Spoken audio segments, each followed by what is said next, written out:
राधे राधे। राधे राधे बच्चों। ओम नमः शिवाय, ओम नमः शिवाय। शिव हरि बच्चों। बोलो श्री कृष्ण भगवान की जय। श्री मद् भागवत सारे की जय। अपने अपने माता पिता की जय। अपने अपने गुरुदेव महाराज की जय। 722 कुसंगति से गृहस्थल आश्रम बिगड़ जाता है, सत्संगति में ही रहे। 723 देह दृष्टि रखने की उपेक्षा देव दृष्टि रखो, उसी में कल्याण है। 724 किसी को भी भेद दृष्टि से मत देखो, किंतु भागवत दृष्टि से देखो। दृष्टि सुधरेगी तो सृष्टि सुधर जाएगी। धर्म आँख यम दृष्टि देता है। धर्म आँख यम दृष्टि देता है। 725 कृति को देखता है, मनुष्य आकृति देखता है। 726 जिस स्वरूप का मन बार बार ध्यान करता है, उसका आकार मन में शीतल हो जाता है। इष्ट देव का बार बार ध्यान करोगे, बेड़ा पार हो जाएगा। 727 मनुष्य ईश्वर संध्या का सतत अनुभव नहीं करता, इसी कारण उसे भय लगता रहता है। ईश्वर को प्रतिक्षण में अपने पास अनुभव करो। 728 गृहस्थल आश्रम में भक्ति में बाधक नहीं है। गृहस्थल आश्रम भक्ति में बाधक नहीं है, साधक है, किंतु ग्रह शक्ति भक्ति में बाधक है। गृहस्थल आश्रम का धर्म अनुसार चलना पुण्यदायक है। 729 जैसे अन्न का सेवन नित्य करते हो, वैसे ही सत्संग की बार बार आवश्यकता है। बार बार से ज्ञान भक्ति वैराग ढूंढ होते हैं। 730 ब्राह्मण को त्रिकाल संध्या करनी चाहिए, उसका विशेष धर्म है। जो ब्राह्मण शाम के टाइम दिन छिपे सूर्य अस्त के बाद जो ब्राह्मण संध्या करता है, माला फेरता है, पूजन करता है, भगवान का स्मरण करता है, ध्यान करता है, ब्राह्मण को जरूर करना चाहिए। क्योंकि ब्राह्मण अगर संध्या करता है, शाम के टाइम दीपक जलाता है, दीपक या ध्यान करता है या माला फेरता है, तो जगत का कल्याण होता है। ब्राह्मणों को जरूर शाम को पूजन में जरूर बैठना चाहिए, ध्यान में जरूर बैठना चाहिए। और जैसे कि अगर कोई घर में नहीं है, बाहर गया हुआ है, तो स्त्रियों को सबसे पहले, क्योंकि कहते हैं देवी पीतर, पहले देवी का जोत जलाओ, पीतर का जलाओ। एक दो जोत जलता है, एक देवी का जलता है, एक पीतर का जलता है। कहीं कहीं तो ये गणेश का जोत है, ये हनुमान जी का दिवा है, ये माता रानी का है, ये वहीं पे जला देंगे। जहाँ पे मंदिर होगा वहीं पे पितरों का भी जला देते हैं। पितरों का हमेशा अलग होता ही एक ही पूजा घर में। जैसे कि पूजा घर में मैं कभी दिखाऊंगी आपको, जैसे मैंने भी बना रखा, तो पितरों का अलग है और माँ का मंदिर अलग है मेरा, तो उससे बरकत होता है। और अगर आप जैसे माँ की जो जलाए और वहीं पे पितरों का जला दिए, तो वो गलत होता है। उससे हमारे घर में नकारात्मक ज़्यादा ऊर्जा बढ़ जाती है, हर एक बच्चों में, हर एक इंसानों में, तो बुद्धि काम नहीं करता बच्चों का। तो हमेशा ज्योत पितरों का अलग जलता है। तो जैसे मैं अभी कह रही थी कि कोई ये गणेश भगवान का, ये विष्णु भगवान का है, 10 ज्योत जलाते हैं।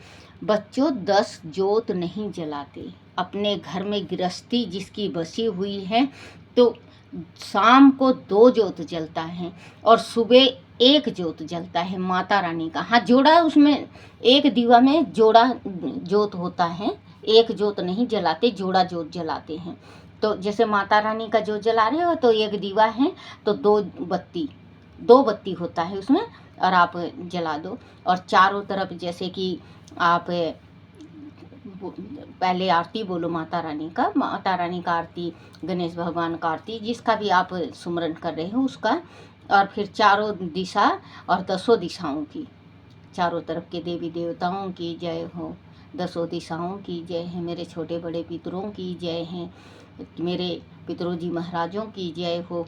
ऐसे चारों तरफ घूम घूम के आप चारों तरफ के जितने भी सृष्टि के देवता हैं सारे के सारे एक ही घूम में सारे देवताओं को ज्योत बत्ती दिख जाता है। अब हम ये कहेंगे कि हम जैसे इसके हिंदुओं के 33 करोड़ देवी देवता हैं, 33 करोड़ ज्योत बत्ती तो नहीं लगा सकते ना, वो एक ही ज्योत बत्ती में 33 करोड़ देवी देवता आ जाते हैं। तो अपने देवी देवता का पूजा करा करो, अपने जो कुल की देवी हैं ज़रूर आप मनाया करो, या देवता हैं तो आप ज़रूर उनका ज्योत बत्ती करो, आपके घर में सब कुछ होगा। 760 ब्राह्मण को त्रिकाल संध्या करनी चाहिए, उसका विशेष धर्म है। 761 जिसे ब्रह्मचार्य पालन करना है उसे लड़की की, स्त्री के शरीर का भी मन से स्पर्श नहीं करना चाहिए। 762 ब्रह्मचार्य पालन हो तो स्त्री के केश और मुख की तरफ मत देखो। स्त्री के पक्षस्थल और नेत्रों में काम बरसता है। इंद्रियां इतनी बलवान है कि अच्छे अच्छे विद्वानों को भी विचलित कर देती हैं।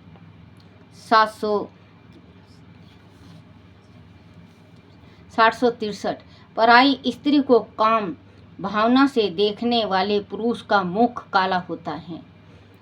विधवा का गर्भवती को विशेष आदर, विधवा व गर्भवती को विशेष आदर देना चाहिए, शास्त्र कहता है। 764 सावधान, विधवा स्त्री गर्भवती तथा 12 वर्ष तक की कन्या के साथ संपर्क करने वाला 84 लाख योनि में पूर्ण भटकता है। बच्चों, जो विधवा स्त्री के साथ, इसमें लिखा हुआ है देखो कि सावधान, विधवा स्त्री के या गर्भवती के साथ या 12 वर्ष की बच्ची के साथ जो संभोग करता है वो 84 लाख साल तक नरक में फिर भुगतता है, क्योंकि ये ग्रंथ में सबसे शुद्ध बताए हैं। गर्भवती, विधवा और 12 साल की लड़की ये एकदम गंगा जल के जैसे पवित्र होती हैं। इनके ऊपर भी अगर गलत दृष्टि पड़ जाए तो भी काया कलंक हो जाता है, कलंकी हो जाता है। सावधान, विधवा स्त्री, गर्भवती तथा 12 वर्ष तक की कन्या के साथ संपर्क करने वाला 84 लाख योनियों में पूर्ण भटकता है।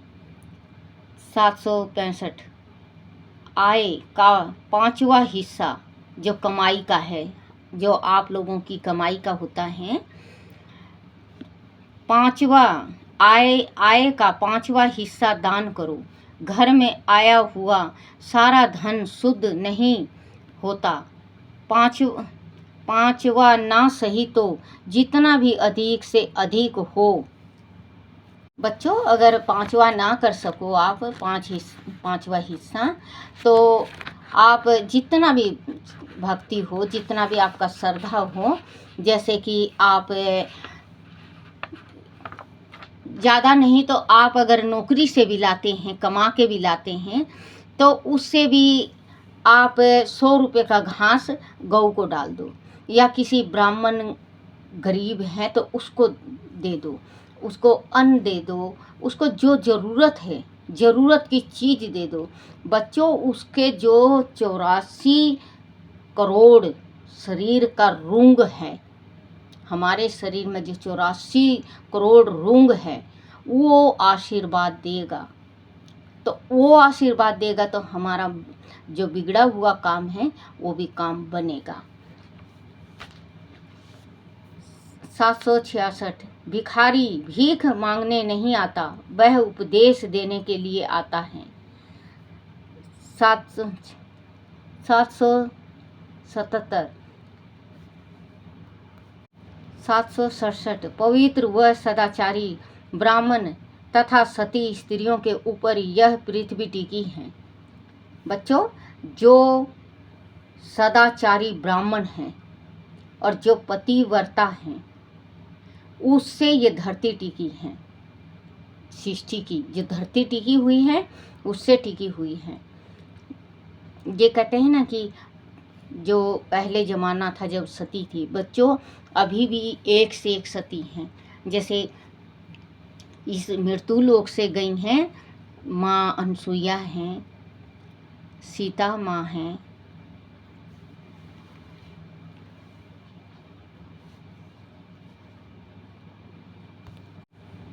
बच्चों मुझे माफ़ करना, जिसमें ये जो गिनती है ये 30 के जगह बच्चों ये थोड़ा बुढ़ापा का नज़र है, ये 30 था तो मैं 60, 61, 62, 63, 64 ये यहाँ तक ले आई। आप मुझे माफ़ कर देना कि ये बच्चों अभी 40 तो आया ही नहीं, मैं कहाँ तक चली गई। मुझे माफ़ करना है मेरे परमात्मा, आप भी माफ़ करना, क्योंकि गिनती में थोड़ा मैं बिचल जाती हूँ बच्चों, मुझे माफ़ करना। बोलो श्री कृष्ण भगवान की जय। हरिवंश पुराण की जय। विष्णु भगवान की जय। गालव जन्म वह त्रिशंकु की कथा। वेशमयन जी ने आगे कहा, कुवला सौ के शेष बचे 3 पुत्र, ढूट सौ, चंद्र सौ, कपिला सौ में ढूट सौ सबसे बड़ा था। ढूट सौ के पुत्र तथा पौत्र क्रमशः हार्य सौ और निकुंभ हुए। निकुंभ के सहनता सौ नामक पुत्र और हेमावती नामक पुत्री हुई। सहनता सौ के पुत्र अकीसौ तथा अकीसौ हुए। हेमावती तीनों लोकों में प्रसिद्ध हुई। उनके दुष्टदती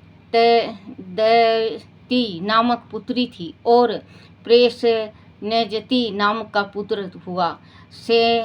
प्रेषनेजित के गौरी नामक स्त्री से यौवन सौ नामक पुत्र हुआ। वह गौरी बाद में श्रापग्रस्त होने से बहुदा नामक नदी हो गई थी। युवन सौ के पुत्र मंधाता हुए, जिन्होंने त्रिलोक विजय की। बिंदु की पुत्री चित्ररथी से समधाता के पुरु कृतस वह मुचुकंद नाम के 2 पुत्र हुए। पुरु कुतस के पुत्र पौत्रदी के क्रमश में आगे त्रैदशयु संभूत, सुधाना, त्रिधवा, त्रयम्बरुण तथा सत्य व्रत हुए। सत व्रत ढूट वृद्धि होकर विवाह मंत्रों में बंधन डालने लगा और काम दूर होकर दूसरे को ब्याही जा रही कन्या का अपहरण कर लाया। उसके इस दुष्कर्म के कारण त्रयारूढ़ ने उसे त्याग दिया और उस चंडालों के साथ बसने का श्राप दिया। अंत सत्य व्रत चंडालों के साथ रहने लगा। त्रयारूढ़ ने संन्यास ले लिया। सतव्रत द्वारा हुए अधर्म के कारण इंद्र ने 12 वर्ष तक उसके राज पर वर्षा नहीं की। बोलो श्री रामचंद्र भगवान की जय। गलावा ऋषि का जन्म। विश्वामित्र अपनी स्त्री को धरोहर के रूप में उसी राज्य में छोड़ सागरा नूप नामक स्थान पर तप को गए हुए थे। कुटुंब के पोषण वह जीविका के लिए बाद में उसकी स्त्री अपने ओर से मझले लड़के को पशु की भांति गले में रस्सी बांधकर उसे बेचने ले जा रही थी। तब इस सत्यव्रत ने विश्वामित्र का कृपा पात्र बनने के उपदेश से उस पुत्र को छुड़ा लिया और विश्वामित्र के कुटुंब का पालन पोषण करने लगा। हे राजन, विश्वामित्र का वह मझला पुत्र गले में रस्सी बांधे जाने के कारण गलवा कहा गया। बाद में गलवा तप करके महर्षि बना।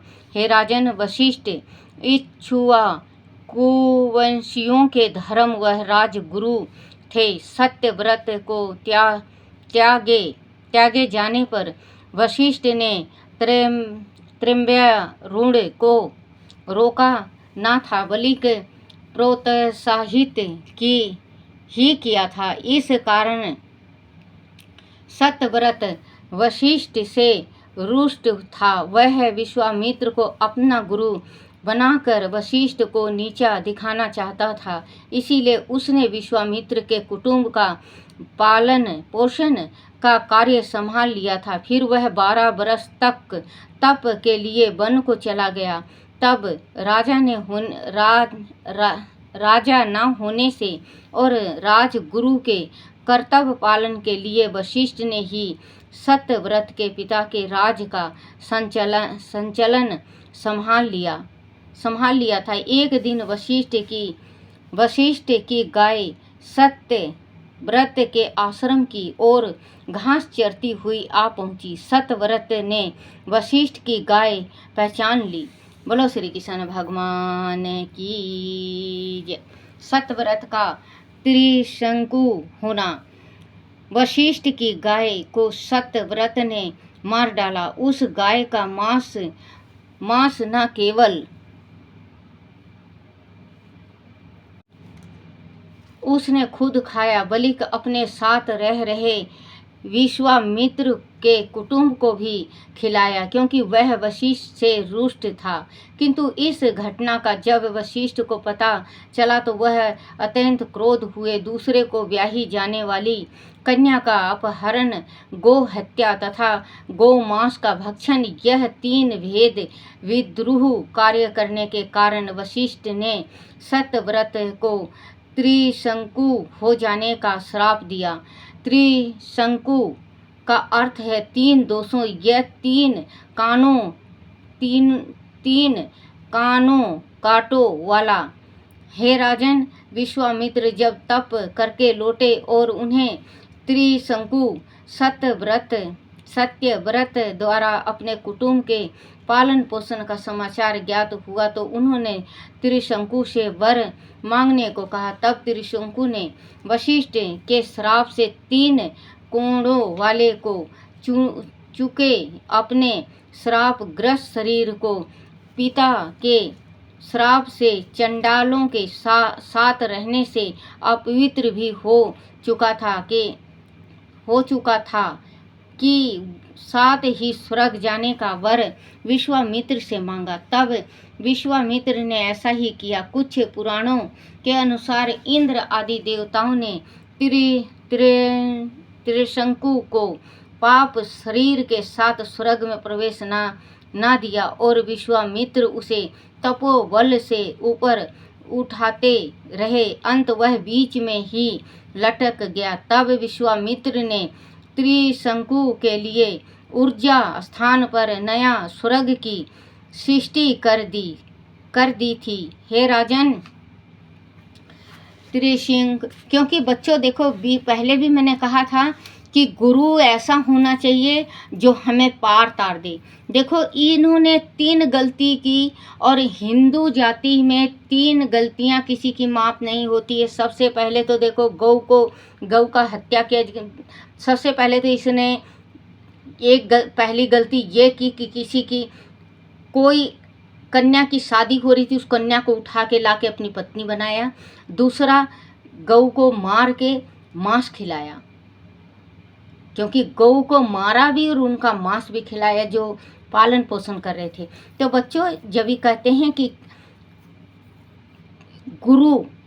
गुरु इतना खुश हुआ कि मेरे परिवार को पाला है तो इसको कोई वरदान मिलना चाहिए। तो इन्होंने मतलब है उसको बोले कि तू वरदान मांगा तो ये स्वर्ग मांगा, लेकिन उसको स्वर्ग नहीं मिली।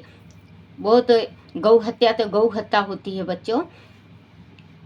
तो इन्होंने जो गुरु था तो बीच में लटक गया, ये ना ऊपर गया ना नीचे गया, तो इन्होंने बीच ही में स्वर्ग बना दिया। त्रिशंकु की पत्नी